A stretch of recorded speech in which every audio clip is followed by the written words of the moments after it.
የኔ ነፍስ ሊታደግ ሰላም ጤና ይስጥልን ወደ ጄኤምኤም ቴሌቪዥን ተመልካቾቻችን እንኳን ለጌታችን ለመድኃኒታችን ለኢየሱስ ክርስቶስ የትንሣኤ በዓል በሰላም አደረሳችሁ አደረሰን ከጄኤምኤም ቴሌቪዥን ወደ እናንተ የሚደርሰው ልዩ የትንሣኤ በዓል ፕሮግራማችን ነው እኔ ፕሮግራም አዘጋጅና አቅራቢ ሶስና ያሱ ነኝ ዛሬም እንግዲህ የትንሣኤ በዓልን እዚህ ሊያከብሩ ከሰሜን አሜሪካ ድረስ የመጡ ሁለት እንግዶች አሉን ፓስተር ሄኖክና ፓስተር እንዳሻው እዚህ ከኔ ጋር ይገኛሉ ጥሪያችንን አክብራችሁ ስለመጣችሁ እጅግ እናመሰግናለን ከነሱ ጋር የምናደርገውን ልዩ የትንሣኤ በዓል ጭውውት ነው ወደ እናንተ የምናደርሰው እስከ ፕሮግራሙ ፍጻሜ ድረስ አብራችሁን ቆዩ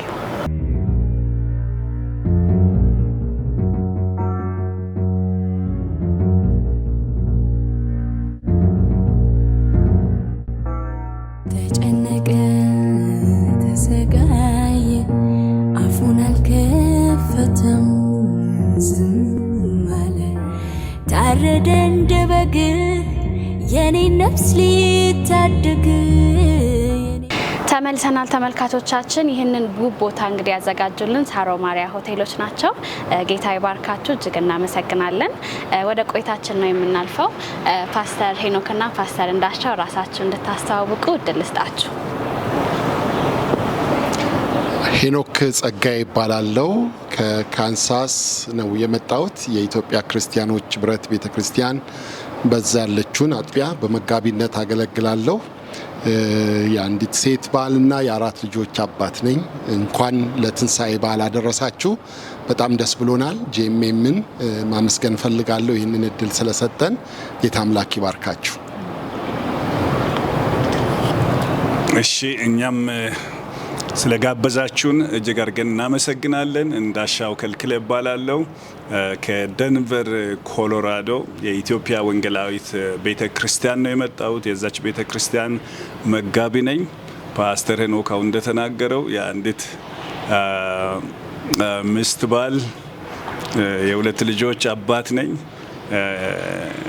ለህዝባችን በሙሉ እነም እንኳን ለዚህ ለትንሣኤ በዓል አደረሳችሁ ማለት ፈልጋለሁ ልዩ የትንሣኤ በዓል ቆይታችንን ወደ እናንተ እናደርሳለን እስከ ፕሮግራሙ ፍጻሜ ድረስ አብራችሁ እንድትሆኑ እንጋብዛለን ትንሣኤ በዓል እንግዲህ ጌታችን መድኃኒታችን ኢየሱስ ክርስቶስ ሞትን ድል አድርጎ ተነስቶ ለሁላችንም የዘላለም ህይወት ቤዛ የሆነበት በዓል ነው ትንሣኤ ለእናንተ ምን ይመስላል ምንድነው ትርጉሙ እንዲሁም ደግሞ ወንጌል አማኞች ትንሣኤን እንዴት ሊረዱት ይገባል ትላላችሁ የትንሣኤ በዓል ማለት እንግዲህ ሞት ለኛ የተሻረበት የሞት ዕዳ ለኛ የተከፈለበት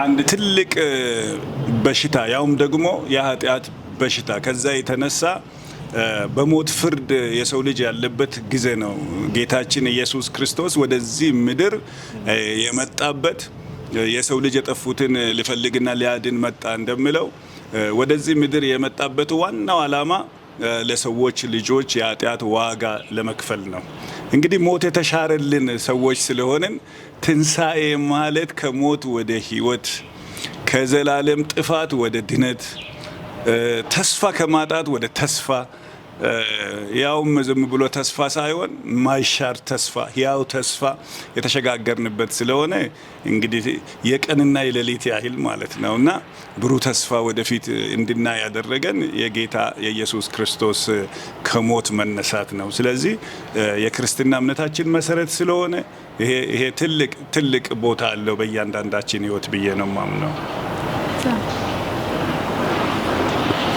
ፓስተር እንዳሻው እንዳለው ትንሣኤ የክርስትናችን ማዕከል የእምነታችን ማዕከል እምብርት ነው እግዚአብሔርም ኃይሉን የገለጠበት ያው ብዙ የእግዚአብሔርን ቃል ያጠኑ ሰዎች ሲናገሩ ሁለት ጊዜ እግዚአብሔር ኃይሉን ገልጠዋል ይላሉ አንደኛው የእስራኤል ልጆች ከግብጽ አገር ከፈርዖን እጅ ፈልቅቆ የኤርትራን ባህር ከፍሎ ሲያሻግራቸው ኃይሉ ተገልጧል ይላሉ ሁለተኛው ኃይሉን የገለጠው ደግሞ በትንሣኤው ነው ልጁን ኢየሱስ ክርስቶስን ከሞት ሲያስነሳው ማለት ነው በትንሣኤ ውስጥ ብዙ ያገኘናቸው በረከቶች አሉ የክርስትና የእምነታችን ማዕከል ነው የሃይማኖታችን ጀማሪ ጌታችን ኢየሱስ ክርስቶስ ነው እሱን ሞት ይይዘው ዘንድ አልቻለም በምድር ላይ ብዙ ሃይማኖትን የጀመሩ እምነትን የጀመሩ ሰዎች አሉ። ግን የት ናቸው? አሁንም መቃብር ውስጥ ናቸው። ከመቃብር ማዶ መቃብርን አሸንፎ ሞትን ድል ነስቶ የተነሳ ጌታ ኢየሱስ ክርስቶስ ነው። ስለዚህ አማኞች ትንሣኤን ሲያስቡ በክርስቶስ ሞትና ትንሣኤ ያገኙትን የከበረ ሕይወት ማሰብ፣ እግዚአብሔርን ማመስገን፣ የነሱም ትንሣኤ እዛ ውስጥ እንዳለ ሞት ድል መነሳቱን ተስፋ እንዳላቸው ይህንን በዚህ ቀን እያሰቡ ትንሣኤን እንዲያከብሩ ነው እኔ ማበረታታው። እዚህ ላይ አንድ ነገር መጨመር የምፈልገው አሁን እንደተባለው እግዚአብሔር ያላረገው ምንም ነገር የለም። ሰማይና ምድር ካለመኖር ወደ መኖር የመጣው በእግዚአብሔር ኃይል ነው። የኤርትራ ባህር የተከፈለው በእግዚአብሔር ኃይል ነው። የእስራኤል ልጆች በምድረ በዳ መና የበሉት ከአለት ውሃ የወጣው በእግዚአብሔር ኃይል ነው። ይሁን እንጂ ግን የእግዚአብሔር ኤፌሶን ምዕራፍ 1 ላይ ሄደን በምናይበት ጊዜ ቁጥር 19 ጀምሮ የእግዚአብሔር ኃይልና ብርታት የተለካው በክርስቶስ ኢየሱስ ትንሣኤ ነው። የብርታቱ ኃይል ታውቁ ዘንድ ይላልና እግዚአብሔር የተባረከ ይሁን። ስለዚህ እግዚአብሔር ቀይ ባህርን የከፈለበት ብርታትን አላለም። ልጁን ኢየሱስ ክርስቶስን ከሞት ያስነሳበትን የትንሣኤውን ኃይል ታውቁ ዘንድ ይላልና እግዚአብሔር የተባረከ ይሁን። ይሄ ትልቅ ኃይል ነው። እግዚአብሔር ብዙ ነገር ነው ያደረገልን ለማለት ነው። እግዚአብሔር ይባረክ። ሁለታችሁም በጣም ቆንጆ በሆነ ሁኔታ ገልጻችሁታል። ፓስተር እንዳሻውም ፓስተር ሄኖክም እንግዲህ ከሀገር ከወጣችሁ በጣም ቆይታችኋል። ከረጅም ዓመታት በኋላ ነው የተመለሳችሁት። እንደው የወጣችሁበትን አጋጣሚ እንደው ብታስታውሱን። እኔ ከሀገር ከወጣው አሁን ምናልባት የዛሬ 39 ዓመት ገደማ ነው ማለት እችላለሁ። እና መጀመሪያ ከሀገር የወጣሁት ወደ ኬንያ ነው የሄድኩት። በስደት ነው የሄድኩት። ከመውጣቴ በፊት ወደ ዝዋይ አካባቢ በክርስትና እምነት እስር ቤት ገብቼ ነበረ እና ከእስር ቤት ከወጣው በኋላ ግን እዛው እስር ቤት ውስጥ ሆኜ ስጸልይ እግዚአብሔር ተናገረኝ እና እኔም ደግሞ መውጣት እንዳለብኝ በጣም ገባኝ።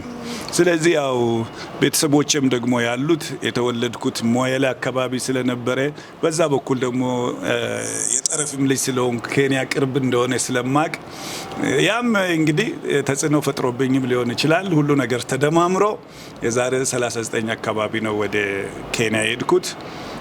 በዛ አይነት መንገድ ነው የሄድኩት። አካሄዱ እንግዲህ በጣም ድካም ያለበት ነው። ይሁን እንጂ እግዚአብሔርም ደግሞ ነበረበት።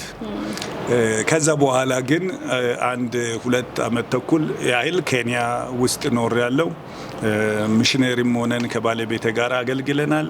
ከዛ በኋላ ደግሞ ወደ አሜሪካ የመጣ ነው። በዚህ አይነት መንገድ ነው። ወደ አሜሪካ ስንመጣ ግን ያው በኢሚግሬሽን ነው።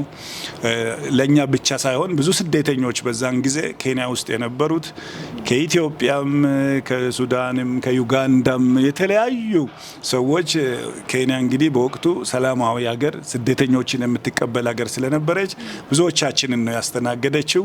በእውነት በጣም ተወዳጅ ሀገር፣ ብዙዎችን ያስተናገደች ሀገር ናት። ያ ትዝታ አለኝ። ከዛ በኋላ ግን ጊዜው ሲደርስ እግዚአብሔር ወደ አሜሪካ በር ከፈተልን። ወደ አሜሪካ መጣን ማለት ነው። እኔ በጣም ሰፊ ታሪክ አለው የኔ የአሜሪካ ጉዞ። በጣም እንግዳም የሆኑ ነገሮች አሉት። መጽሐፍ ቅዱስ ትምህርት ቤት እንደጨረስኩኝ እጻጻፍ ነበር። ወደ አሜሪካ ሀገር ሄጄ ትምህርቴን ለመቀጠል በጣም ፈልግ ነበር እና ስጻጻፍ አንዱ ትምህርት ቤት ተቀበለኝ። ሙሉ ስኮላርሺፕ፣ I-20 ኦፊሻል አክሴፕተንስ ሌተር፣ ዝርዝር ደግሞ ትምህርት ቤት ስገባ ያለው ነገር ከኤርፖርት ጀምሮ ወደ ትምህርት ቤት እንዴት እንደሚወስዱኝ ማረፊያዬን እንዴት እንደማድረግ ዝርዝር የያዘ ደብዳቤ መጣልኝ እና ያ ደብዳቤ ሲመጣልኝ በጣም ደስ አለኝ። አንዳንድ ጓደኞቼም I-20 የመጣለት ሰው ማለት ቪዛ እንዳገኘ ነው፣ ስለዚህ ምንም ስጋት አይግባት ይሄዳል አሉኝ። ቀጠሮ አሜሪካ ኤምባሲ አስያዝኩኝ። የነበረው ቀጠሮ ትንሽ ቀኑ ገፋ ያለ ስለነበረ ጊዜ አይኖረኝም ብዬ እነሱ ትምህርት ቤቱ የሚጀመርበት የሚገባበትም ቀን ተጠቅሶ ስለነበረ ቤተሰብ ለመሰናበት ወደ ክፍለ ሀገር ሄድኩ። ትልቅ የሽኝት ፕሮግራም ተደረገልኝ፣ ቪዛ ሳልወስድ ማለት ነው። ተደግሶ ዘማሪ፣ ሰባኪ፣ እንግዳ ኖሮ የቤተ ክርስቲያን መሪዎች ተጠርተው በጸሎት በደመቀ ሁኔታ ተሸኝቼ ከዛም ጓደኞቼም ቤተክርስቲያን መሪዎች የገንዘብ ስጦታ ሰጥተውኝ ብዙ ብር ወስጄ ደስ ብሎኝ አዲስ አበባ መጣው። ቀጠሮ የደረሰ ኤምባሲ ስገባ ቪዛ ተከለከልኩ። በጣም ደነገጥኩ።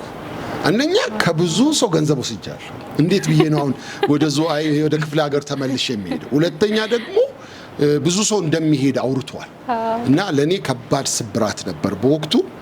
በጣም ነው የተጎዳሁት። ኤምባሲው ቶፊል ተፈተን፣ ቶፊል ካልተፈተንክ ቪዛውን አንሰጥህም ነበር ያሉኝ። በወቅቱ እኔ ቶፊልም የሆነ በአንድ ጊዜ ቶሎ የሚፈተኑት ነገር ነበር የመሰለኝ። ግን በቃ እፈተናለሁ አልኩ። ፕሮሰስ ውስጥ ገባው። ለትምህርት ቤቱ ነገርኳቸው። ትምህርት ቤቱ እንደገና ሌላ I-20 ላከልኝ። ቶፊል ተፈትኜ አለፍኩ። እንደገናም ስገባ ሁለተኛ ላይ ደግሞ አላገባህም ላትመለስ ትችላለህ ብሎ ከለከሉኝ ማለት ነው።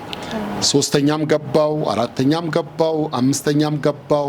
I-20 ይታደሳል፣ ትምህርት ቤቱ ያድስልኛል። እኔ እየከፈልኩ ገባለሁ። የተለያየ ምክንያት እያነሱ ይከለክሉኛል። በነዛ ጊዜያቶች በጣም ተጎድቼ ነበር። ኦልሞስት ከሀገር ለመውጣት ሳላቀው የሆነ ኦብሰስድ ሆንኩ። የሆነ መንፈስ ያገኘኝ፣ በቃ መውጣት አለብኝ፣ መሄድ አለብኝ። ቤተሰቦችም ተጨነቁ፣ በጣም ተረበሹ። እኔ እንደምንም ብዬ ከሀገር መውጣት አለብኝ የሚል ነገር ውስጥ ገባሁ። መንፈሴን በጣም ያዘው ማለት ነው እና ጉዳቱ ቀላል አልነበረም። 5 ጊዜ ገብቻለሁ። ገንዘብ አለው የሚከፈል ገንዘብ። ትምህርት ቤቱ ደግሞ ደጎች ናቸው፣ ሁሌ ያድሱልኛል። በየጊዜው እየከፈልክ ትገባለህ? እከፍላለሁ። አዎ ገባለሁ፣ እከለከላለሁ። 6ኛ ላይ ግን ስገባ በጣም ጸለይኩ። የእውነት ጊዜው ስጄ በጾም በጸሎት የመጨረሻ ይሁን ይሄ ብዬ እንደገናም ደግሞ እግዚአብሔርም ተናገረኝ። አሁን እንደሚሄድ ፊልም ማድረግ ጀመርኩ። የሆነ ውስጤ አሁን ቪዛ አገኛለሁ የሚል አይነት ስሜት ተሰማኝ እና ተዘጋጅቼ ጸልዬ 6ኛ ሲሄድ ጓደኞቼም ነበሩ ታች ይጠብቁኛል። ኤምባሲ ገባው። ከዛ ሁሉንም መስኮቶች በዛ ጊዜ ወደ 5 የሚጠጉ መስኮቶች ነበሩ ኢንተርቪው የሚደረጉበት። 5 ሰው አናግሮኛል የተለያየ። አሁን ደግሞ 6ኛ ሌላ ሰው መጥቶ መጀመሪያ ያናገሩኝ ሰዎች እንዲያናግሩኝ ሕጉ አይፈቅድላቸው እንደሆነ አላውቅም። 6ኛ ያናገረኝ ሰው በእርጋታ አናገረኝ። ከዚህ በኋላ እንዳትሞክር አለኝ፣ አንሰጥህም አለ። እዚህ ፋይል ውስጥ እንደማትመጣ ነው ፊል ያረጉት ያስገቡት ሲስተም ውስጥ።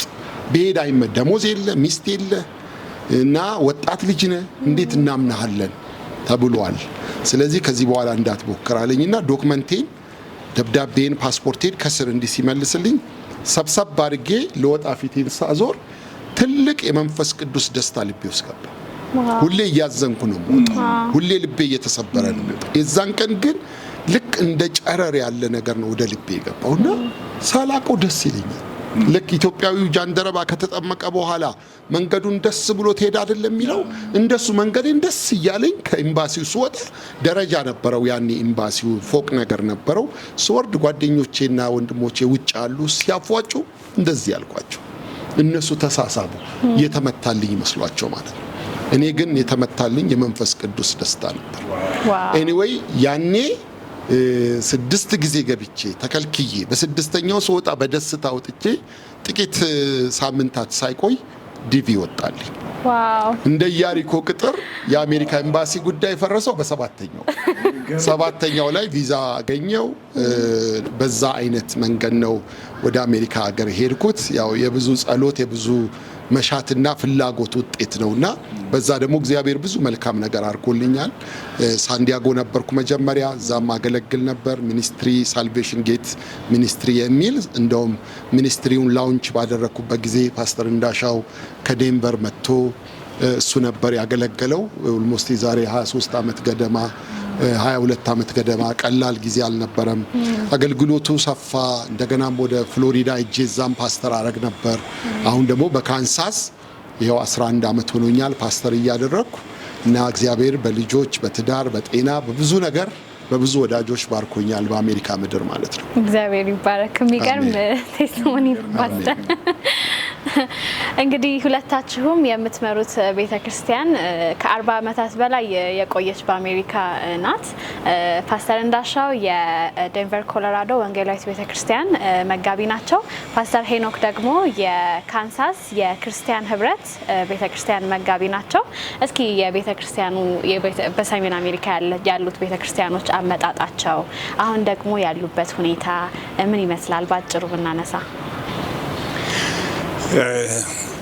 ስለ ኢትዮጵያ ወንጌላዊት ቤተክርስቲያን በደንቨር ስላለችው ቤተክርስቲያንና በአጠቃላይ ደግሞ በሰሜን አሜሪካ ስላሉት እንደዚሁም ደግሞ ሰፋ ካደረግን በዓለም እንግዲህ ዙሪያ ያሉት የኢትዮጵያ አብያተ ክርስቲያናት ምስረታው ተመሳሳይ ይመስለኛል። እንግዲህ በተለያየ መንገድ ትንሽ ልዩነት ሊኖር ይችላል ግን ይሄውም ምንድነው በተለይ የዛሬ 40 ዓመት አካባቢ ከሀገራችን ከኢትዮጵያ ብዙ ወጣቶች ወደ ውጭ ሀገር ይፈልሱ ነበር። አንዳንዱ በፖለቲካ ምክንያት ሌላውም ምክንያቱ የተለያየ ሊሆን ይችላል እና በዛን ጊዜ ወጥተው ወደ ውጭ ሀገር የሄዱት ሰዎች በእድሜያቸው ወጣቶች ነበሩ።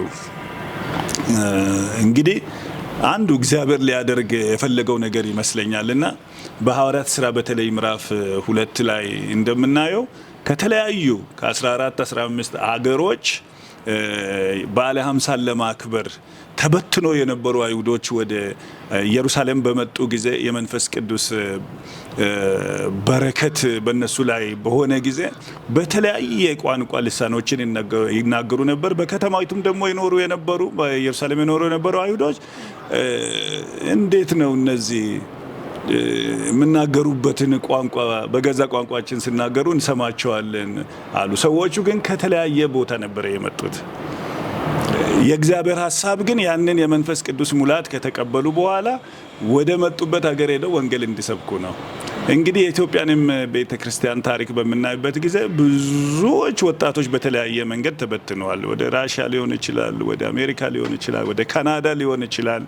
እንግዲህ ሰዎች የሄዱት እኔንም ጨምሮ ምናልባት ካለው አንዳንድ ጫና ለማምለጥ ሊሆን ይችላል። ያ የኛ ፕሮግራም ነው፣ የሰዎች ፕሮግራም ነው። የእግዚአብሔር ፕሮግራም ግን በሄድንበት ቦታ በሙሉ ልክ ወደ ሰማሪያ ፊልጶስ ሄዶ ወንጌልን እንደሰበከ የተበተኑትን በሄዱበት ቦታ ወንጌልን እንደሰበኩ የእግዚአብሔር ፕሮግራም ደግሞ የሱን ስራ እንድንሰራ ነውና ወደኛ ቤተክርስቲያን ስንመጣ በጣም ጥቂት ወጣቶች በወቅቱ በቁጥር ከ7 እስከ 8 የሚሆኑ ተማሪዎች ተገናኝተው አብረው መጽሐፍ ቅዱስ በማጥናት የተጀመረች ቤተክርስቲያን ነው። እኔንም ጨምሮ በኋላ ቆይተን ነው የመጣ ነው። ስለዚህ ጥንስሱ ላይ የነበሩ ሰዎች ዛሬም በከተማችን አብረን የምናመልክ አለ እና ሲጀምሩ ለመጽናናት እንደዚሁ አብረው የእግዚአብሔርን ቃል እየጠኑ በመንፈስ ቅዱስ በቃ ኃይል እየበረቱ ፎሎሺፕ እያደረጉ ይሄዱ ነበር። በኋላ ደግሞ በሂደት ወደ ቤተክርስቲያን ተለውጠው ኦፊሻሊ እንግዲህ ቤተክርስቲያን የሚባለው በፊትም ነበረች አሁንም ቀጥላለች። ግን ስትራክቸር ኖሯት መተዳደሪያ ደንብ ወጥቶላት ባይሎ ተሰርቶላት እንግዲህ ፎርማል ኦርጋናይዜሽኑ ነው እንጂ የእግዚአብሔር ፈቃድና እግዚአብሔር መንፈስ ድሮም አብሯቸው ነበረ እና በእንደዚህ ነው የኢትዮጵያ ወንጌላዊት ቤተክርስቲያን የተመሰረተችው።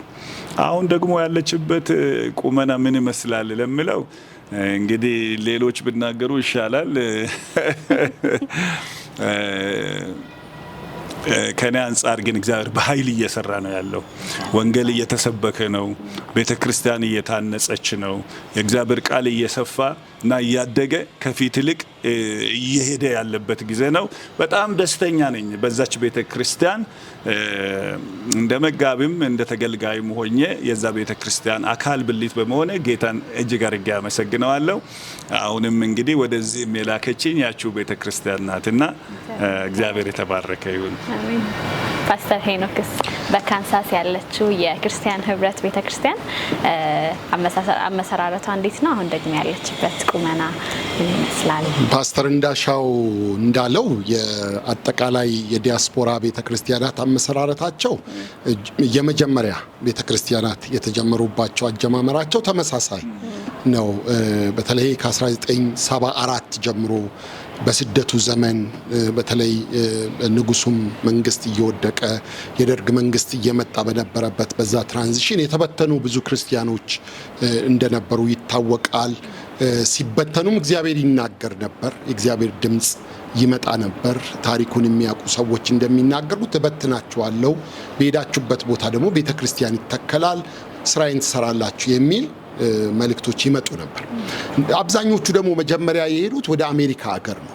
በተለይ አሁን የሰሜን አሜሪካ አብያተ ክርስቲያናት ህብረት 50ኛ ዓመቱን ካከበረው 2 ዓመት ገደማ ሆኖታል። ማለት ከ50 ዓመት በፊት ነው አብዛኞቹ እንቅስቃሴዎች የተጀመሩት። በስደቱ የሄዱ ለትምህርት የሄዱ ክርስቲያኖች በየከተማው የተበታተኑ ጥቂት እየሆኑ የራሳቸውን ህብረት፣ የጸሎት ጊዜ፣ የአምልኮ ጊዜ እያደረጉ ነው ቤተክርስቲያን ተከላው እንቅስቃሴው የተጀመረው። የቺካጎ ኮንፈረንስ የሚባለው ከየቦታው ተበታትነው የነበሩ ተማሪዎች በአንድ ቦታ እየተሰበሰቡ አብረው እንዲያመልኩ በአመት አንድ ጊዜ የተጀመረው እንቅስቃሴ ነው የሰሜን አሜሪካን አብያተ ክርስቲያናት ህብረት የወለደው። ስለዚህ የካንሳሷም ቤተክርስቲያን በቅርብ ጊዜ እንደውም ቤተክርስቲያናችን ካሉ መሪዎች ጋር እንዲሁ እያነሳን መቼ ነው የተጀመረችው፣ ታሪኳ ምን ይመስላል እያልን እናወራ ነበር። በ1986 ነው ካንሳስ ላይ ኦፊሻሊ ቤተክርስቲያን የተጀመረችው። ማለትም 40 ዓመት ገደማ ሆኗታል። የዛሬ 40 ዓመት ወደ ካንሳስ የሄዱ ባልና ሚስቶች ናቸው ለመጀመሩ ምክንያት የሆኑት። አቶ መኮንን የሚባሉ በቀለች የሚባሉ ባልና ሚስቶች እነሱ ቀዳሚ እንደሆኑ ይነገራል። እነሱ እዛ የዛሬ 40 ዓመት ሲሄዱ እዛ ከነበሩ ሌሎች ወገኖች ጋር በመሆን ደግሞ አብሮ መጸለይ፣ አብሮ መገናኘት፣ ተማሪዎች ነበሩ ህብረት ማድረግ እንደሱ በትንሹ 5 6 እየሆኑ 7 እያደገ ኮሚኒቲውን እያቀፈ ሌሎችም ኢትዮጵያውያን የሆኑትን ሁሉ እያያያዘ በዛ አይነት መልክ ነው የተጀመረው። እየተጠናከረ መጣ። ፓስተር አሰፋ አለሙ የመጀመሪያው መጋቢ አሁን በጌታ አቅፍ የሚገኝ እሱ ለብዙ ዓመታት ቤተክርስቲያኒቱን ሲመራ ቆይቷል። እኔ ወደዛች አጥቢያ የመጣሁት በ2015 ነው። ማለት አሁን 11 ዓመቴ ማለት ነው። እና በጣም ብዙ ፍሬዎች አፍርተናል። ቤተክርስቲያናችን በጣም አድጋለች። በቁጥርም በጣም ብዙ ናት። በርካታ ወጣቶች፣ ልጆች፣ አባቶች፣ እናቶች ያሉባት አጥቢያ ቤተክርስቲያን ናት። እንደውም ኢትዮጵያ ውስጥ በወንጌል አገልግሎት ብዙ ዋጋ የከፈሉ አባቶችና እናቶች አሉ የሚባለው እኛ ከተማ ነው፣ ካንሳስ ነው። አገልጋይ የነበሩ የቤተክርስቲያን መሪ፣ የዲኖሚኔሽን መሪ የነበሩ ብዙ በርካታ አባቶች የሚኖሩበት ከተማ ነው እና ቤተክርስቲያናችን በአሁኑ ጊዜ በጣም ብዙ ስራዎችን ትሰራለች። የራሷ የሆነ የመጽሐፍ ቅዱስ ትምህርት ቤት ከፍታለች። ማቴቴስ የመጽሐፍ ቅዱስ ትምህርት ቤት ይላል። እዛው ካንሳስ ነው ያለው። ቨርቹዋል ነው። 2 ባቾችን አሁን በዚህ ጊዜ ታስተምራለች። አብዛኞቹ አንዱ ባች ላይ የሚማሩት ቤይሩት የሚገኙ እዛ ያሉ እህቶቻችን ናቸው። ልክ ንዕማንን ከለምጹ እንደሚድን መልካም የምስራች የነገረች ሴት የተማረከች ሴት አለች አይደለ? እነዚህ እህቶቻችን ጥሩ እድል ላይ ነው ያሉት። ለወንጌል በር በጣም ምቹ የሆነ ቦታ ነው ያሉት። በእግዚአብሔር ቃል እናስታጥቃቸው በሚል እነሱን ከኢሮፕ አሉን፣ ከአፍሪካ ሀገር አሉን፣ ከግብጽ፣ ከሳውዝ አፍሪካ፣ ከኢትዮጵያም ሁሉ አሉ የሚማሩ። ሁለተኛው ባሽ ደግሞ ከአሜሪካና ከካናዳ ያሉ ተማሪዎች አሉን። ከ3 ጊዜ በላይ አስመርቀናል። አሁን 2 ባች አንድ ላይ እያስተማርን ነው። አጥቢያ ቤተክርስቲያን ከፍተናል። ብራንች ቸርች ማለት ነው። ትንሽ ወጣ ብሎ የሚገኝ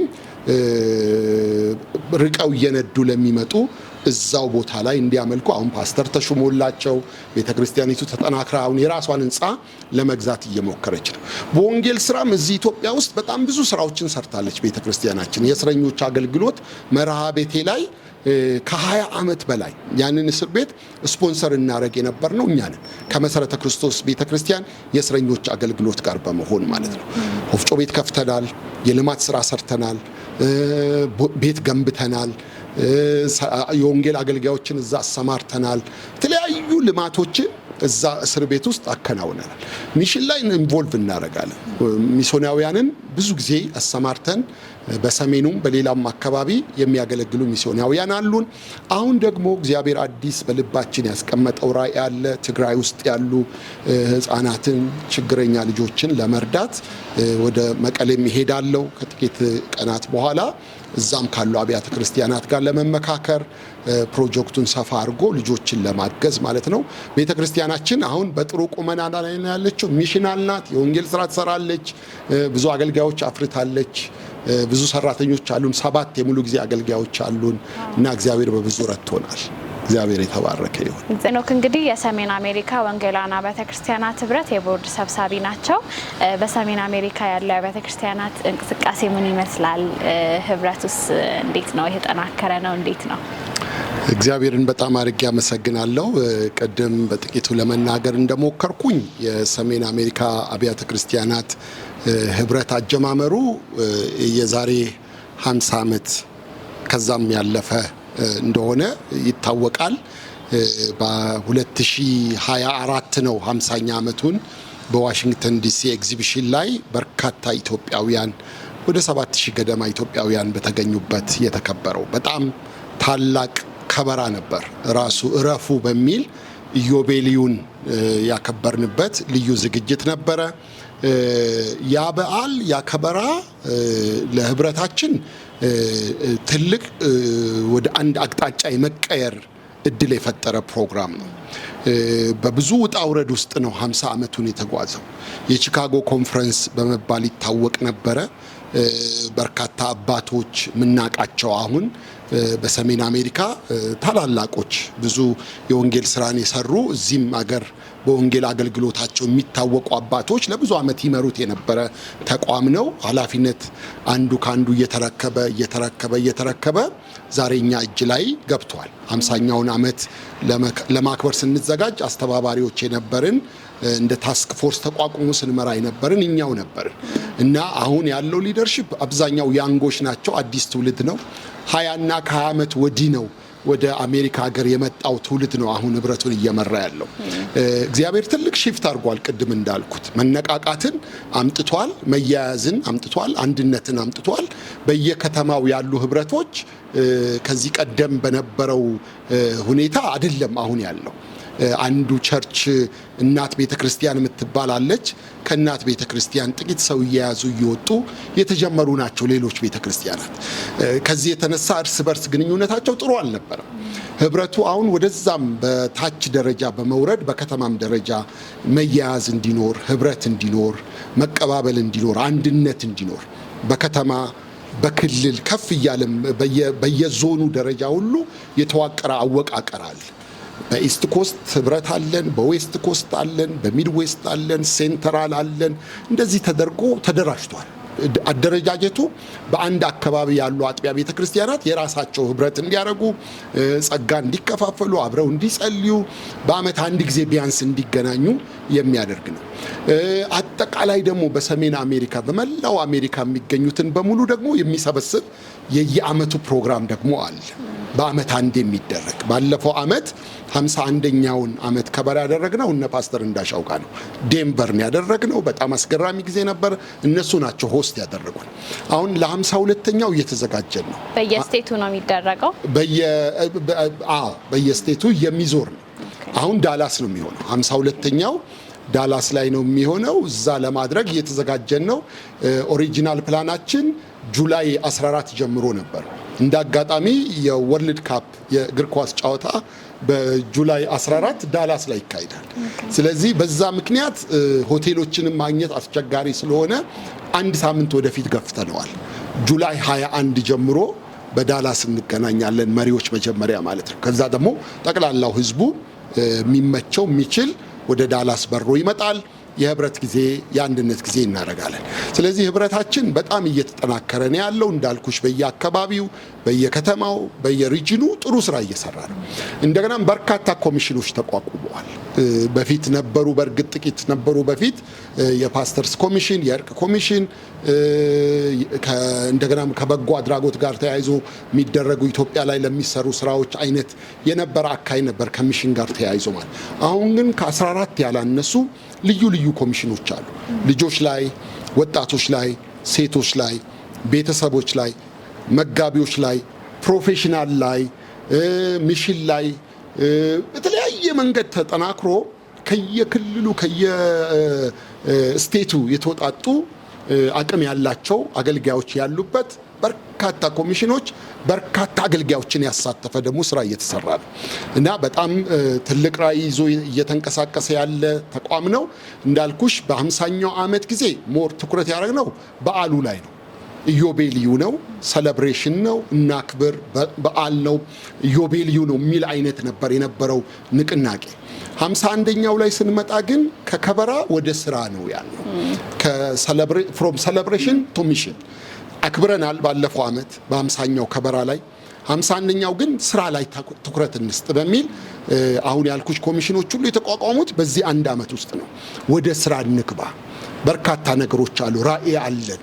አገራችንን ማገዝ እንችላለን። ልማት ላይ ኢንቮልቭ ማድረግ እንችላለን። ኢትዮጵያ ውስጥ የሚጠቅም የራሱ ህንፃ የለውም። አሁን ይሄ 50 ዓመት አስቆጠረ የሚልሽ ተቋም የራሱ የሆነ ህንፃ ተከራይተን ነው የምናደርገው ሜሪላንድ ላይ። ግን የራሱ ህንፃ ቢኖረው አቅሙን በደንብ ቢያጠናክር ተቃዋሚያዊ መልኩ በጣም ከፍ እያለ ቢሄድ በሚል ብዙ ስራዎች እየተሰሩ ነው እና በጣም ንቅናቄ አለ፣ ሪቫይቫል አለ፣ በጣም ህብረት አለ፣ ፍቅር አለ፣ አንድነት አለ። አሁን ከትንሣኤ ጋር ተያይዞ በየቀኑ ለአንድ ሳምንት የወንጌል ስርጭት ፕሮግራሞች አሉ። አጠር ያለ መልእክት በመጋቢዎች ይቀርባል። የደህንነት ጥሪ ይደረጋል። ወንጌል ይሰበካል ማለት ነው። ስለዚህ ህብረታችን በጣም በጥሩ ሁኔታ ነው ያለው። ጠንካራ ቦርድ አለው። ዳይሬክተር ደግሞ የሙሉ ጊዜ ዳይሬክተር አለው። ጸሐፊ አለን እና ጥሩ የሆነ ስራ እየተሰራ ነው ያለው በህብረታችን ውስጥ ማለት ነው። እግዚአብሔር ይባረክ። እግዚአብሔር እንኳን 50 ዓመታትን ረዳችሁ። አሜን። ምናልባት እንግዲህ በአሜሪካ አዲስ ሆናችሁ ያጋጠሟችሁ አዝናኝ ገጠመኞች ካሉ ለተመልካቾቻችን ሼር ብታረኩልን። እንግዲህ ወደ አሜሪካን ስንመጣ የተለያዩ ሰዎች የተለያዩ ገጠመኞች አሏቸው። እኔ የራስን ብናገር በመጀመሪያ እንግዲህ ከልጅነታችን ከፊልም ተነስቶ ሊሆን ይችላል፣ ከአንዳንድ ትርክቶችም ተነስቶ ሊሆን ይችላል ስለ አሜሪካ ያለኝ ግምት ትክክል እንዳልሆነ ያየሁት ከባለቤቴ ጋር በሁለተኛው ቀን ነው። ተፈጠረ። ምክንያቱም አንደኛ ከእንቅልፋችን ተነስተን እንደዚሁ መስኮታችን ባሻገር መኪኖች፣ ተሽከርካሪዎችን አይተን በጣም ነው የገረመን። ምክንያቱም እኛ የምናውቀው በፊልም ያየነው አሜሪካ እንደው መቼም አለ አይደለ እንደው ከፍተኛ የሎስ አንጀለስ ወይም የኒውዮርክ ፎቅ እንደዛ ሀገር ሁሉ እንደዛ መስሎን ነበርና በጣም እንደው እንዳልሆነ ገባን። እንደው በእውነኛ አሁን አሜሪካ ሀገር መተናል ወይስ እንደው ሌላ ቦታ ነው የጣሉን እስክንል ድረስ ማለት ነው። እና የከረከሱ መኪኖች፣ ጭስ በጭስ የሆኑ መኪኖች የተለያዩ ማለት እንደ የትኛውም ሀገር። ስለዚህ በዚህ በዓል ላይ ሁሉም ማሳወቅ የምፈልገው አሜሪካም ምድር እንጂ ሰማይ እንዳይደለች ገባን ማለት ነው። ግን ሌላው ለኔ በጣም የገጠመኝና የገረመኝ ነገር ወደ ኖቬምበር አካባቢ ነው የመጣ ነው። ከአንድ 8 ወር በኋላ ጁላይ 4 የሚባል የአሜሪካ የነጻነት በዓል በትልቁ ይከበር ነበር።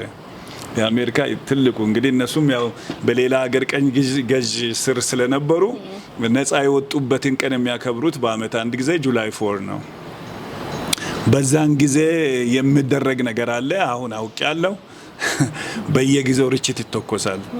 በጣም ሴሌብሬት ይደረጋል። ቤተሰብ በሙሉ ልጆቻቸውን ይዘው በቅርቡ የርችት ተኩስ ወዳለበት ቦታ ይሄዳሉ። ሰማይ በሙሉ ያሸበርቃል።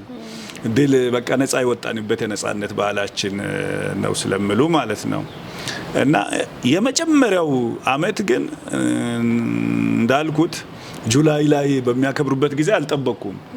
የነጻነት በዓሉ ጁላይ 4 እንደሆነ በእንደዚህ አይነት ደማቅ ሁኔታ እንደሚከበር አላወቅኩም። እና አመሻሽ ላይ ነው ደግሞ የሚያደርጉት ርችቱ። ያው ጨለማ ላይ ስለሆነ በደንብ የምታየው አመሻሽ ላይ ቤቴ ውስጥ ቁጭ ብዬ ርችት አቅራቢያይ ነው ደግሞ በጣም ሩቅ አይደለም። ርችቱ የተተኮሰበት ብዙ ቦታ በአንድ ከተማ ውስጥ ይተኮሳል። ሀይቅ አካባቢ፣ አንዳንድ ሌክስ ኤሪያ የሆነ ቦታ ህዝብ ሊሰበሰብ የሚችል አደጋ የማጋልጥ ቦታ ያደርጋሉና አንደኛው እዛው እኔ ቤት አካባቢ ስለነበረ የርችቱ ተኩስ ይሄ ነው በማይባል ድምጽ በጣም ሰንጥቆ ይወጣ ነበርና እኔ አላወቅኩም። በልጅነቴ እንግዲህ ያደኩበት ቦታ የቶክስ ድምጽ ሰምቻለሁ። እንግዲህ ተመልከቱ የሰው አእምሮ ራሱ እዛ ጋር የሸሸኩት ነገር ያስቀመጥኩት ኢንፎርሜሽን ያ ሪችት ጁላይ 4 ላይ ሲተኮስ በጣም ሮጬ ወደ ጓዳ ነው የሄድኩት። ተሸሸኩ ማለት ነው። ጦርነት በቃ ቶክስ በቃ ያ ትቼ የመጣሁት ቶክስ እዝም ተጀመረ ወይ ብዬና ከብዙ ጊዜ በኋላ ነው የተረጋጋሁትና አሁን ስላወቅኩኝ ያው እንግዲህ እንደ በዓል ሳቅ አድርጌ ነው የማቀርበው። በወቅቱ ግን በጣም ከባድ ነበርና ይሄ በጣም ከገጠሙኝ ከማይረሱኝ ትዝታዎች አንዱ ይሄ ነው በእንግድነቴ ለማለት ያህል። ፓስተር ሄኖክስ? እኔ የተለየ ገጠመኝ የምለው የለም። ምናልባት የነበረኝ ኤክስፔክቴሽን ቅድም እንዳልኩት አሜሪካ ሀገር ለመሄድ ከፍተኛ ጉጉት ነበረኝ። በተከለከልኩ ቁጥር ለመሄድ የነበረኝ ፍቅር እየጨመረ መጥቶ ነው ወደ አሜሪካ ሀገር የሄድኩትና ሲሄድ ያ የነበረኝን ጉጉት እዛ ስደርስ አላገኘሁት። ለዚህ ነው እንደዚህ የሆንኩት እስክል ድረስ ሆኛለሁ። የሄድኩበት ከተማ ጥሩ ከተማ ነው፣ ቆንጆ ከተማ ነው፣ ሳንዲያጎ ነው፣ በጣም ደስ ይላል። ግን ለመሄድ ከነበረኝ ትልቅ ፍላጎት አንጻር ያንን ሚት አላረገልኝም በግሌ ማለት ነው። አንደኛ ብቸኝነት ተሰማኝ። ጓደኞቼ መካከል በጣም ከሞቀ ኢንቫይሮንመንት በጣም እያገለገልኩ ከነበረበት አሜሪካ ለመብረር ጥቂት ቀናት ሲቀረኝ ሻሸመኔ ላይ ስቴዲየም ላይ ክሩሴድ አገልግዬ ነው እኔ ወደ አሜሪካን ሀገር የሄድኩት እና በጣም ከአገልግሎት ውስጥ ወጥቼ ነው የሄድኩት። ብዙ ወዳጆች መካከል ወጥቼ ነው የሄድኩት እና እዛ ግን ሰው በኑሮ በስራ በጣም ቢዚ ስለሆነ የነበረኝ የመጀመሪያዎቹ ወራቶች ለኔ ከባድ ነበር። ለመመለስ ሁሉ እስክፈልግ ድረስ ለመመለስ በጣም ታላቅ ወንድሜ ስለነበረ እዛ እሱ እየተቆጣኝ መሄድ የለብህም እያለኝ እንጂ ካሊ ሄድኩ ብዬ በጣም አለቅስ ሁሉ ነበር፣ እናፍቅ ነበር። እጮኛዬም እዚህ ነበረች በዛ ጊዜ አልተጋባንም። እሷንም እናፍቅ ነበረ እና ከባድ ነበር ለኔ እና ያ ነው አንዱ የነበረው ቻሌንጅ። ግን ሞር ደግሞ መኖር ሲጀምር ማገልገል ሲጀምር እየወደድኩት ነው የመጣሁት። በቆይታ መካከል ሁሉን ነገር እየለመድኩ ስመጣ ያው የመጀመሪያዎቹ ሪጀክሽን ስቴጅ የሚባል አለ አይደል? አንድ ማህበረሰብ ውስጥ አንድ ባህል ውስጥ ስንገባ ብዙ ነገር ሪጀክት ነው አዳፕት የምናደርግበት ደግሞ ስቴጅ ይመጣል። ወደ አዳፕት ወደ ማድረጉ ደረጃ ስደርስ ያው ኖርማል ወደ ሆነው ነገር መጥቻለሁ። ምናልባት ገጠመኝ ከሆነ አላቅም። አንድ ጊዜ አብሬያቸው ከምጸልያቸው ፓስተሮች ፈረንጆች ናቸው እና አንድ ቀን እንደዚሁ እንደ ክሪስመስ አካባቢ ነውና ለምን አብረን እራት አንበላም አሉ። ከነሚስቶቻችሁ ጋራ የእራት ጊዜ ብሎ የሚመራን የሚያስተባብር ሰው አለ እና እራት ጋበዘን። የአንድ ከተማ መጋቢዎችን ማለት ነው። እኔም ከባለቤቴ ጋር አንድ ጥሩ ሬስቶራንት ነው የጋበዙን። ስለዚህ ተዘጋጅተን በቃ ሄድን ማለት ነው። ቆንጆ ራት ነው፣ ቆንጆ ውድ ቤት ነው።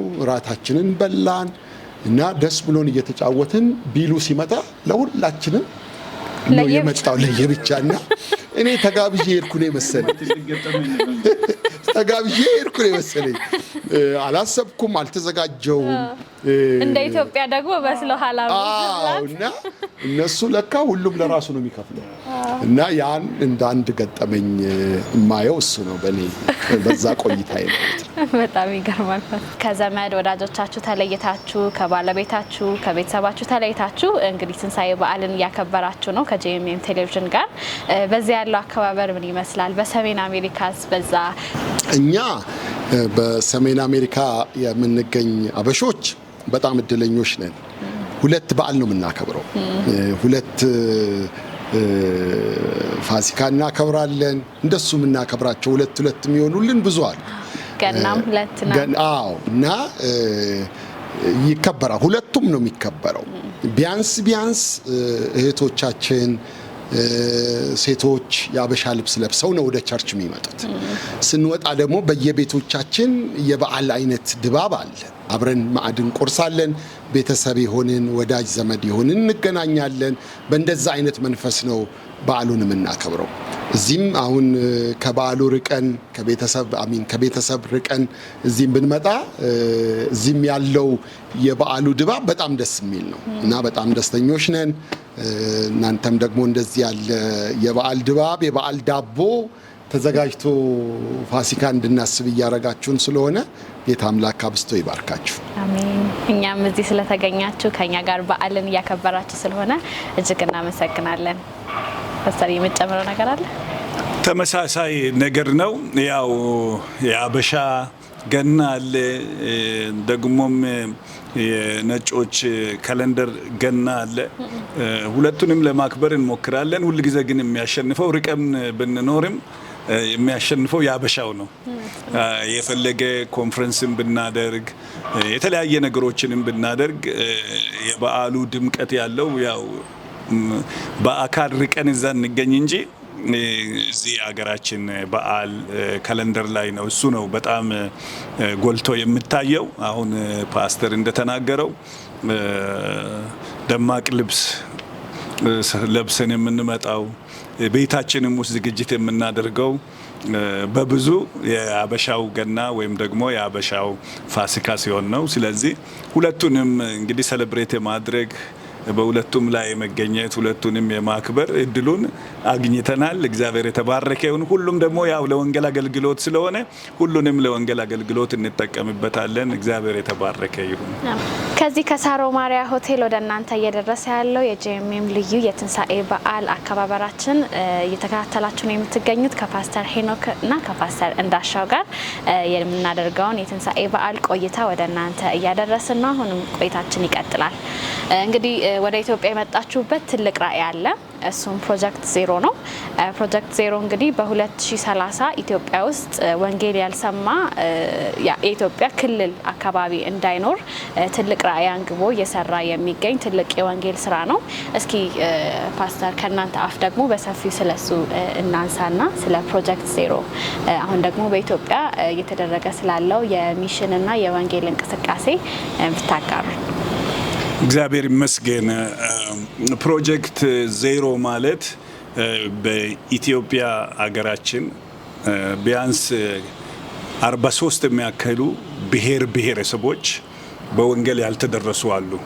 እንግዲህ በወንጌል የተደረሱና በወንጌል ያልተደረሱ የሚባሉት ብሔር ብሔረሰቦች መለኪያው ምንድነው? የአንድ ብሔር ብሔረሰብ ከመቶ ሁለቱ እጅ በወንጌል ከተደረሰ ያ ብሔር ብሔረሰብ ተደርሷል ማለት ነው። ምክንያቱም እነዛ ከመቶ ሁለት እጅ የሆኑት ለሌሎቹ የምስራቹ ወንጌል ማዳረስ ይችላሉ በሚል ሂሳብ ማለት ነው። እንግዲህ 43 ብሔር ብሔረሰቦች በወንጌል ያልተደረሱ አሉ። ለምሳሌ ከመቶ ዜሮ ምንም ያልተደረሰ፣ ከመቶ 0.5 የተደረሱ፣ ከመቶ 1% ብቻ የተደረሱ ብሔር ብሔረሰቦች አሉ ማለት ነው። ይሄንን ያው በዝርዝር ማወቅ ይቻላል እና በአፋር፣ በሶማሌ ዞን፣ በትግራይ፣ በሰሜን ኢትዮጵያ በተለያዩ ቦታዎች በወንጌል ያልተደረሱ አሉ። እንግዲህ ፕሮጀክት ዜሮ ማለት እነዚህ ያልተደረሱ ህዝቦችን በ5 ዓመት ውስጥ በወንጌል የመድረስና ወደ ዜሮ የማምጣት ማለት ነው። በልዩ ልዩ የኢትዮጵያ ብሔር ብሔረሰቦች ቋንቋ ጌታችንና መድኃኒታችን ኢየሱስ ክርስቶስ የምስራቹ እንዲነገር እንዲመለክ እግዚአብሔር የተባረከ ይሁን። በሁሉ ቋንቋ ደግሞ እግዚአብሔር እንዲመለክ እንፈልጋለን እና ለዚህ ራዕይ መነሻ የሆነው ይሄ ነው። እግዚአብሔር ደግሞ ይረዳናል። ከአሜሪካን ሀገር አብረን የመጣን ኪንግደም ሚሽን አላያንስ የሚባል ድርጅት አቋቁመን የኢትዮጵያን አብያተ ክርስቲያናት በተቻለ መጠን ወደ ሚሽን ራስ ተኮር ሳይሆን ሚሽን ተኮር ለሌሎች የመድረስ ወንጌልን የማዳረስ ራዕይ እንዲቀጣጠል እንፈልጋለን። እኛ ደግሞ ይሄንን ፕሮጀክት ዜሮ ሰፖርት ለማድረግ ነው የመጣ ነው ማለት ነው። እኔም እንግዲህ በዚሁ አጋጣሚ መጽሐፍ ለማስመረቅም ነው የመጣሁት። ወደፊት አይዘገይም የሚል በራዕይ መጽሐፍ ዙሪያ የተጻፈ መጽሐፍ ነው። ለዚሁ ለፕሮጀክት ዜሮ ነው የተሰጠው ገቢው እና ወንጌል እንዲሮጥ ወንጌል እንዲሰፋ ህዝቦች የእግዚአብሔርን ቃል እንዲሰሙ ለሀገራችን ብቸኛ መፍትሄ ወንጌል ነው ብለን ነው የምናምነው። ስለዚህ ወንጌልን የማዳረስ ተልእኮ ነው ይዘን የመጣ ነው። እግዚአብሔር የተባረከ ይሁን። እግዚአብሔር ይባረክ። ፓስተር ሄኖክ የተለየ የምጨምረው ነገር የለም። ምናልባት ትንሽ ወደ ኋላ ሄጄ ከፕሮጀክት ዜሮ አወላደድ ጋር ተያይዞ የነበረውን የእኛንም ግንኙነት ማንሳት እችላለሁ። በ2020 የኮቪድ ጊዜ ላይ ፓስተር እንዳሻውን፣ ፓስተር ዶክተር በቀለ ሻንቆን፣ ዶክተር ማርቆስን ጋብዤ በዙም በቀጥታ ስርጭት ደግሞ በቤተክርስቲያናችን ዩቲዩብ እና ፌስቡክ የወንጌል ስርጭት እንዲያገለግሉ ጠሯቸው። ጁላይ ፎር ጂሰስ የሚል በየአመቱ ወንጌልን የምናሰራጭበት ፕሮግራም አለ። ያ ፕሮግራም ነው ግንኙነታችንን አጠናክሮ አሁን ፕሮጀክት ዚሮም ከዛ ግንኙነት ጋር ተያይዞ የተወለደ ራዕይ ነው። እኛ 3 እንግዶች ጋብዤ ከኔ ጋር 4 ሆነን ያንን ግንኙነት ጀመርን። ከዛ ወደ 3 አገልጋዮች ጨመርን፣ 7 ሆንን። 7 ፍሬንድስ አልነው። KMA ብለን ኪንግደም ሚሽን አላያንስ የሚል ደግሞ አላያንስ ፈጠርን። ብዙዎችን ለሚሽን ስራ ሞቢላይዝ እናርግ፣ ቸርቾችን እንቀስቅስ የሚል ማለት ነው። አብዛኛዎቹ በ3ቱ በሚሽን ስራ ላይ ቀጥታ ኢንቮልቭ የሚያደርጉ ናቸው። 4ታችን ደግሞ አጥቢያ ቤተክርስቲያን የምንመራ መጋቢዎች ነን። አሁን ደግሞ ሌሎች 2 ተጨምረው 9 ሆነናል። በዛ የተጀመረ እንቅስቃሴ እየሰፋ እያደገ ብዙ አጥቢያዎች ሚሽን ላይ ኢንቮልቭ እንዲያደርጉ አድርጓል ይሄ ተቋም ማለት ነው። ከዛ ጋር ተያይዞ KMA ውስጥ ባለ ውልደት የመጣ ነው ፕሮጀክት ዚሮ። ከዶክተር ማርቆስ ልብ ውስጥ ኢትዮጵያ ውስጥ ያልተደረሰውን ማህበረሰብ መድረስ አለብን የሚል ራዕይ ሲወለድ ነው እያደገ የመጣው። ከ1 ዓመት በፊት እኔና ፓስተር እንዳሻው በሚሽን ጉዞ ህንድ ሀገር ነበር እና እዛም በነበርንበት ጊዜ በሰፊው ስለ ፕሮጀክት ዚሮ ዲስከስ እናደርግ ነበር። ይሄ ነገር ኢትዮጵያ ውስጥ በደንብ ገብቶ ስራ እንዲሰራ ቅድም በተባለው ደረጃ ያልተደረሱ ከ2% በታች የሆኑ ማህበረሰቦችን በወንጌል የሚደርስ ወደ 2000 ሚስዮናውያንን ለማሰማራት ዝግጅቱ ሁሉ አልቋል። የመጀመሪያው ጥቂት ሚስዮናውያን ወደ 100 ምናምን የሚሆኑ ሰኞ ቀን ደብረ ዘይት ላይ ለአንድ ሳምንት ነው እነሱ የገቡት። እኔና ፓስተር እንዳሻው ተገኝተን ስልጠና ሰጥተናል። መጽሐፎቻችንንም ስጦታ ሰጥተናቸዋል። ያ የወንጌል ሸክም የወንጌል ልብ ነው ወደዚህ ያመጣን ማለት ነው። ስንመጣ ኦልሞስት 7ታችንም ኢትዮጵያ ውስጥ ነበርን። አንዱ ወንድማችን ቶሎ መመለስ ስለነበረበት ተመልሶ ሄደ። 6ታችን እዚሁ ነበርን። 5ታችን ደግሞ ተከፋፍለን 2ታችን ድሬዳዋ ነበርን እኔና ፓስተር እንዳሻው፣ 3ቱ ደግሞ ጅማ ነበሩ የሚስዮናውያንን ትሬኒንግ ለመስጠት ማለት ነው። እና ይሄ ሸክም ነው ያመጣን። ከዚህ በኋላ ደግሞ ማርች ፎር ሚሽን በሚል በየአመቱ ማርች ላይ ወደ አሜሪካን ሀገር ወደ ኢትዮጵያ ምድር እየመጣን በተለያዩ ክፍላት ሀገራት እኛ 7ታችን 9ኛችን የሚሽን ስራ ትሬኒንግ መስጠት፣ ማደራጀት፣ ማስተባበር፣ ማበረታታት፣ መጥቶ መጸለይ፣ መባረክ፣ የወንጌል ስራ እየሰሩ ያሉ ሚስዮናውያንን መጎብኘት፣ እሱን የማረክ ስራ እንሰራለን እና ስንመጣ የመጣ ነው ለዚህ ትልቅ ፕሮጀክት ነው ማለት ነው። በወንጌል የተደረሱና ያልተደረሱ በሚለው ላይ ትንሽ መጨመር የምፈልገው ነገር ለምሳሌ እኔ የተወለድኩበት አካባቢ ያለው ብሔር ብሔረሰብ አንዱ የቦረና ብሔር ብሔረሰቦች ናቸውና በቅርብ ጊዜ የዛሬ 10 ዓመት አካባቢ የወንጌል ስራ በዛ አካባቢ የወንጌል ስርጭት አድርገን ነበር። በእኛ በኢትዮጵያ ወንጌላዊት ቤተክርስቲያን የተጀመረ ነው።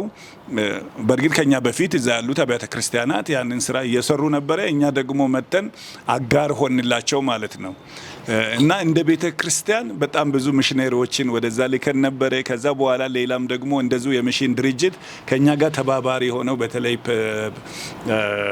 ፔትሮስ ኔትወርክ የሚባል እስከ 310 ወንጌላውያንን እየረዳን በዛ አካባቢ ስልጠና እየሰጠን አሰማርተን ነበረ። ዛሬ እዛ ከ102 እጅ ሳይሆን ከአጠቃላይ የቦረና ህዝብ ከ105 እጅ በወንጌል ተደርሷል።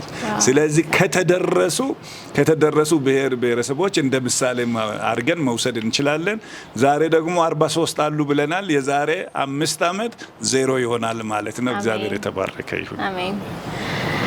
በዚህ አጋጣሚ ስለ ፕሮጀክት ዚሮ ሁላችንም በየቤታችን ልንጸልይ ይገባል። የበኩላችንንም ደግሞ ልንወጣ ይገባል።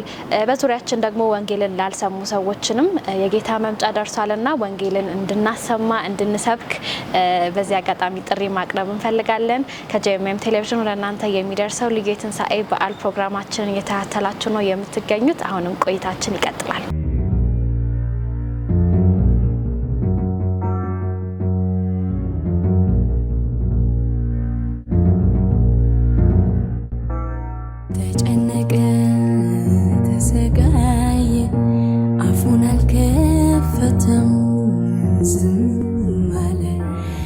ታረደ እንደ በግ የኔ ነፍስ ሊታደግ ከፕሮጀክት ዜሮ ባሻገር እንግዲህ ሁለታችሁም መጽሐፍትን ጽፋችሁ አስመርቃችኋል። በዚህ ጉዟችሁ ፓስተር እንዳሻው በራእይ መጽሐፍ ላይ ያተኮረ ወደፊት አይዘገይም የተሰኘ መጽሐፍ አስመርቀህ ለፕሮጀክት ዜሮ ሙሉ ገቢው እንዲሆን ሰጥተሃል። ፓስተር ሄኖክም ደግሞ የሚበልጥ ጽድቅ የተሰኘ መጽሐፍ ጽፈህ አስመርቀሃል። በዚህ ጉዞ ስለ መጽሐፋችሁ እስኪ ባጭሩ ለተመልካቾቻችን ብታጋሩ። እሺ እግዚአብሔር ረድቶኝ የጻፍኩት መጽሐፍ ወደፊት አይዘገይም የሚል ነው። እንግዲህ ወደፊት ስላለው ነገር በራእይ መጽሐፍ ላይ በትንቢት እንደሰፈረው እሱን ለማብራራት ነው የሞከርኩት። እንግዲህ በአሁኑ ሰዓት ዓለማችን ልክ እንደ ልደት ፊኛ ተነፍታ በትልቅ ውጥረት ላይ እንዳለች ሁላችንም እናውቃለን። ኢትዮጵያ ብቻ ሳትሆን አሜሪካ ብቻ ሳትሆን መላው የዓለም ሕዝቦች በአሁኑ ሰዓት ነገ ምን ይሆን በሚል ስጋት ውስጥ ባሉበት በዚህ ጊዜ እኔም እንደ ቤተ ክርስቲያን በተለይ በኮሮና አብያተ ክርስቲያናት በኮሮና ምክንያት በተዘጉበት ጊዜ ሰው ሁሉ ከዚህ በኋላ ምን ሊሆን ይችላል የሚል ጥያቄ በነበረበት ጊዜ የተጻፈ መጽሐፍ ነው። አንድና ዋነኛው ሐሳብ በንዑስ አርዕስት ወስጄ ያሰፈርኩት ወደፊት አይዘገይም የዮሐንስ ራእይ መጽሐፍ ለአማኞች ሁሉ ብዬ ነው የጻፍኩት። ዮሐንስ በፍጥሞ ደሴት በነበረበት ጊዜ ጌታችንና መድኃኒታችን ኢየሱስ ክርስቶስ ተገልጦለት ነበር እና ለሰባቱ ለእስያ አብያተ ክርስቲያናት ጻፍ ነው ያለው። በዛን ጊዜ የራእይ መጽሐፍ ለሐሳቡ ለዮሐንስ በተነገረው ጊዜ ዓላማው ለሰባቱም አብያተ ክርስቲያናት እንዲነበብ ነው። እንዲነበብ ሲሰጠው በጌታ ልብ ውስጥ ያለው ሐሳብ ምንድነው? ይነበባል፣ ይሰማሉ፣ ይረዳሉ ነው። አሁን ግን ከ2000 ዓመት በኋላ የራእይ መጽሐፍ የሚነበብ ሳይሆን የሚፈራ መሆኑ ነው ለዚህ እንድነሳሳ ያደረገኝ። በተለይ በቤተ ክርስቲያኔ በማስተምርበት ጊዜ ደግሞ ለዚህ በጣም እንደው አቅም የሰጠኝ አንዱ ነገር የቅዱሳን የቤተ ክርስቲያን ምእመናን እንደዚህማ ከሆነ አነባዋለሁ፣ እንደዚህማ ከሆነ አጠናዋለሁ፣ እንደዚህማ ከሆነ ቀላል ነው ማለት ነው እንድጽፍ ያደረገኝና ያንን ተመርኩዤ እንግዳውስ የኛ ቤተ ክርስቲያን ሳትሆን የክርስቶስ ቤተ ክርስቲያን በየትኛውም ስፍራ ያለች የራእይ መጽሐፍ በቀላሉ ከቀረበላቸው ያነባሉ፣ ይሰማሉ፣ ይኖሩታል፣ ይረዱታል በሚል ሐሳብ የተጻፈ ስለሆነ እንግዲህ ይሄ መጽሐፍ ለሚያነቡት ሁሉ በቀላሉ ይገባቸዋል ብዬ ነው የማምነው። እግዚአብሔር የተባረከው። ሌላ ግን ዋነኛው ነገር በመጽሐፍ የተጻፉ ትንቢቶች ከ180 ተፈጽሟል ማለት በእርግጠኝነት ተፈጽሟል። የኢየሱስ ክርስቶስ ልደት በትንቢት ተነገረ። በቤተልሔም ኢየሱስ ክርስቶስ ተወለደ። ይህንን የመሳሰለ ከ180 ከተፈጸመ አሁን ያልተፈጸሙ የምንጠብቃቸው ከ120 ነው። 80ው በትክክል ከተፈጸመ ፊታችን ያለውም ዘመን ልክ እንደተጻፈው ይፈጸማል። ስለዚህ በጣም ነገ ምን ይሆናል ለሚለው ሁላችንም የራእይን መጽሐፍ ማንበብ ያስፈልገናል ማለት ነው። እኔ የጻፍኩት ብቻ ሳይሆን ብዙዎችም ደግሞ ተንትነው የጻፉት ሊኖሩ ስለሚችሉ እንደዚሁ ዝም ብለን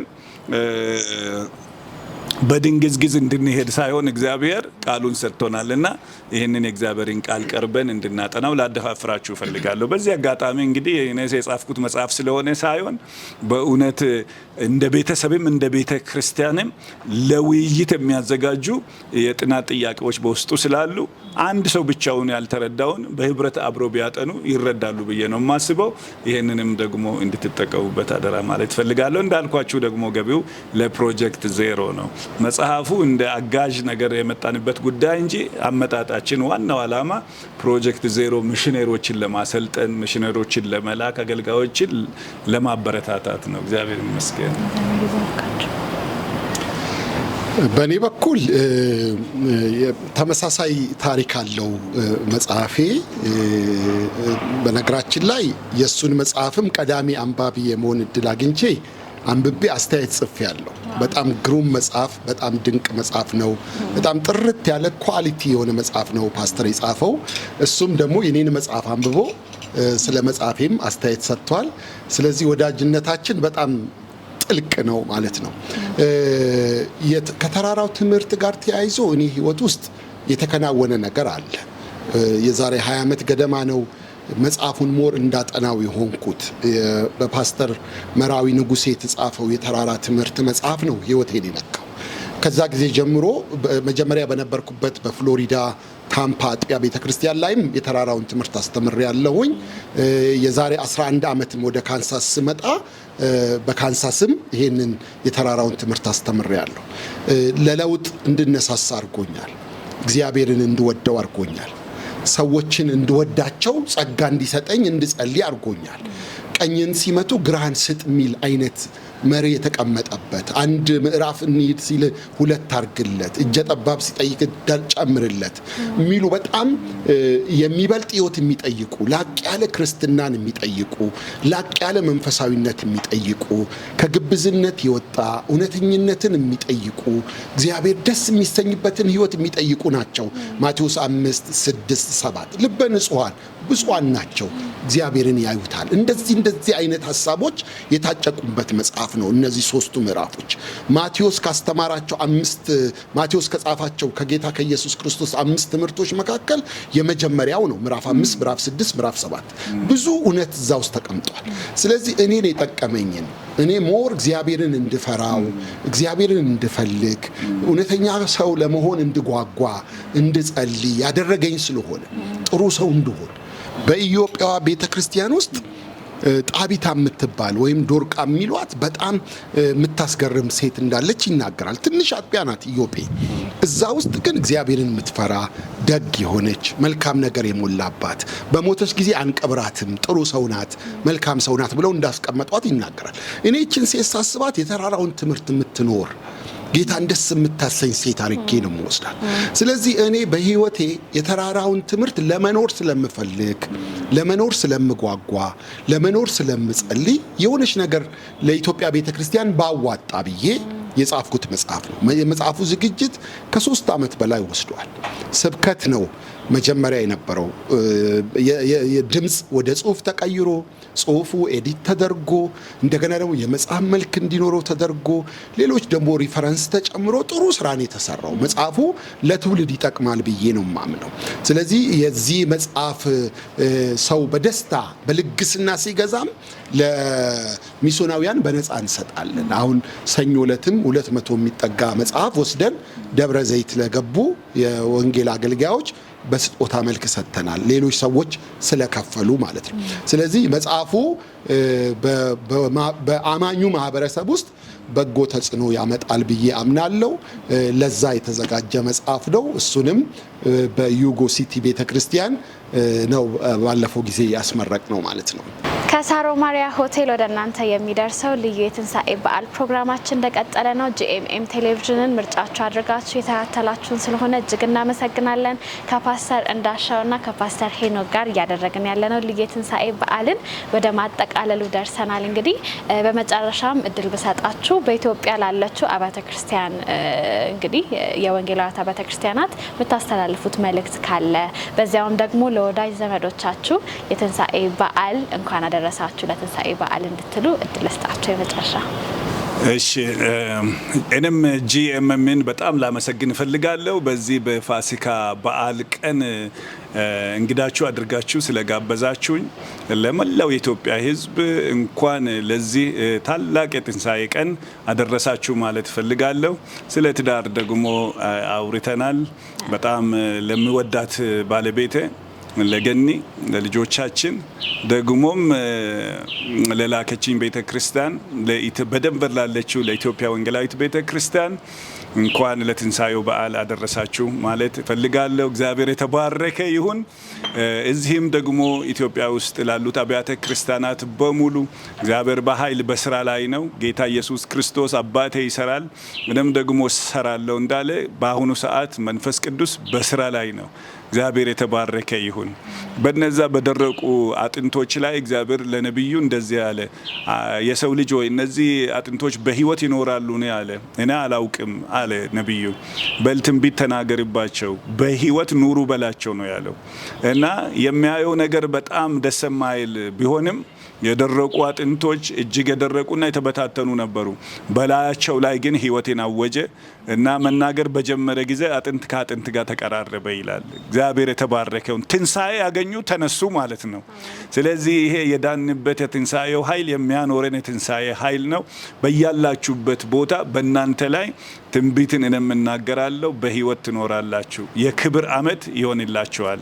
ክብር ለአምላካችን ለእግዚአብሔር ይሁን። በመጨረሻ መናገር የምፈልገው ለኢትዮጵያ ወንጌላውያን አብያተ ክርስቲያናት ህብረት ክርስቶስ የጸለየውን ጸሎት እንዲያስቡ የዮሐንስ ወንጌል ምዕራፍ 17 ላይ አስደናቂ ጸሎት ጸልየዋል።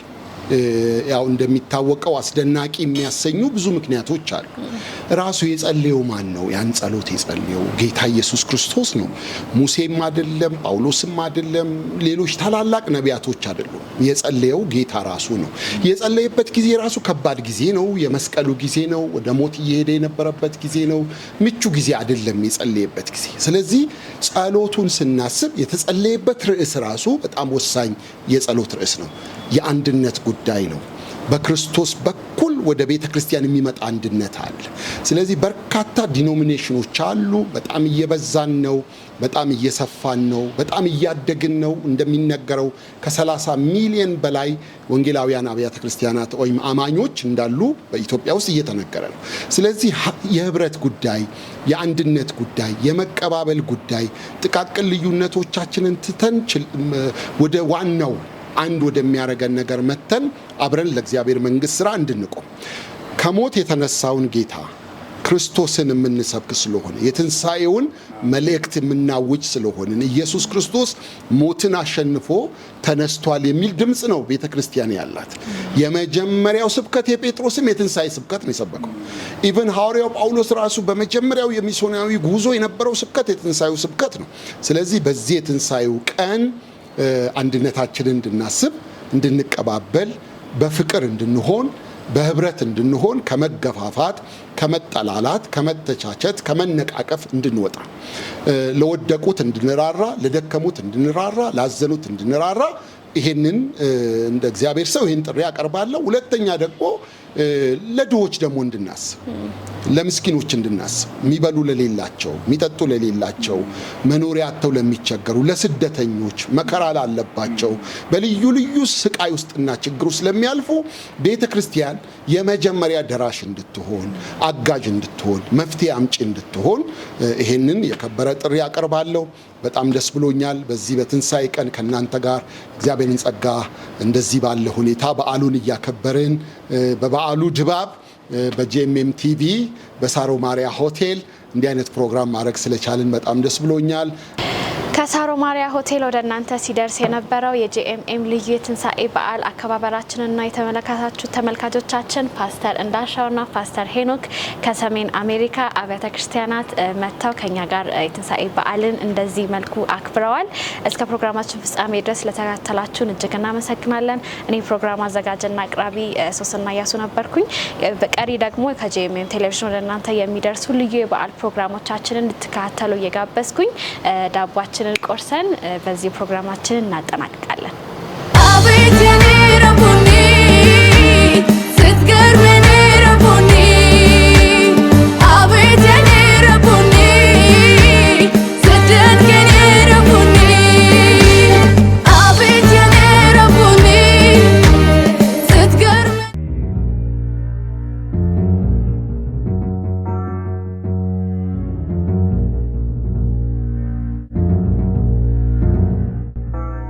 ተጨነቀ፣ ተሰቃየ፣ አፉን አልከፈተም፣ ዝም አለ። ታረደ እንደ በግ የኔን ነፍስ ሊታደግ